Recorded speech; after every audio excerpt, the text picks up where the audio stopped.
Titanic, एक डूबते सपने की सच्ची कहानी और रहस्य। एक जहाज जिसे कभी न डूबने वाला कहा गया, एक सपना जिसे लग्जरी और आधुनिकता का प्रतीक माना गया, और एक त्रासदी जिसने पूरी दुनिया को झकझोर कर रख दिया। यह कहानी है आरएमएस टाइटैनिक के इतिहास का सबसे चर्चित समुद्री हादसा और उससे जुड़े ऐसे रहस्य जो आज भी समुद्र की गहराइयों में छिपे हैं।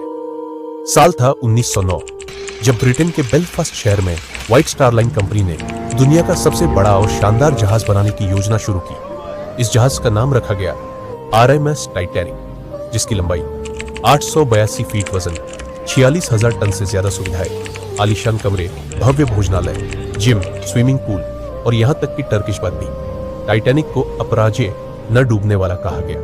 यह उस दौर की तकनीकी और लग्जरी का चमत्कार था।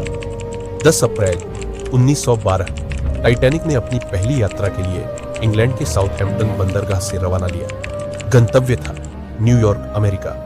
जहाज पर थे 2224 यात्री और कर्मचारी, जिनमें अमीर बिजनेसमैन से लेकर गरीब अप्रवासी तक शामिल थे। यह यात्रा सिर्फ एक सफर नहीं थी, यह उम्मीद थी, आजादी का सपना थी और भविष्य की ओर पहला कदम थी। 14 अप्रैल 1912 रात 11:40 टाइटैनिक उत्तर अटलांटिक महासागर में तेजी से आगे बढ़ रहा था। उसी वक्त एक बर्फ का विशाल पहाड़ यानी आइसबर्ग अचानक सामने आ गया। जहाज उस आइसबर्ग से टकराया और उसकी हुल नीचे का हिस्सा में 6 जगह दरारें आ गई। पानी तेजी से जहाज में भरने लगा और फिर शुरू हुई मानव इतिहास की सबसे दर्दनाक समुद्री त्रासदियों में से। टाइटैनिक में केवल 20 लाइफ बोट्स थी, जबकि जरूरत थी लगभग 60 की, यानी हर यात्री को बचाने का साधन मौजूद ही नहीं था। अफरा तफरी मच गई। महिलाएं और बच्चे पहले बचाए जाए, यही आदेश था। अमीर लोग पहले लाइफ बोट्स में, गरीबों को दरकिनार कर दिया गया।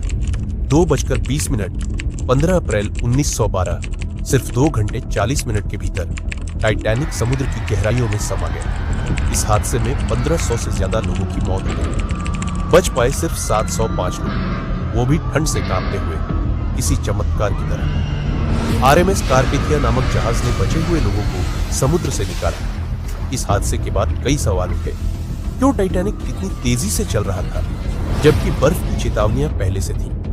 आइसबर्ग को पहले क्यों नहीं देखा गया? क्या रेडियो ऑपरेटर ने चेतावनियां नजरअंदाज की? क्या जहाज में लगी लोहे की प्लेटें खराब गुणवत्ता की थी? कुछ लोग तो यहां तक मानते हैं कि यह दुर्घटना बीमा धोखाधड़ी का हिस्सा थी। क्या सच में समुद्र के नीचे कोई और साजिश छिपी थी? कई गोताखोर और शोधकर्ता दावा करते हैं कि टाइटैनिक के मलबे के पास उन्होंने अजीब आवाजें, चीखें और छायाएं देखी है। कुछ रिपोर्ट्स में दावा किया गया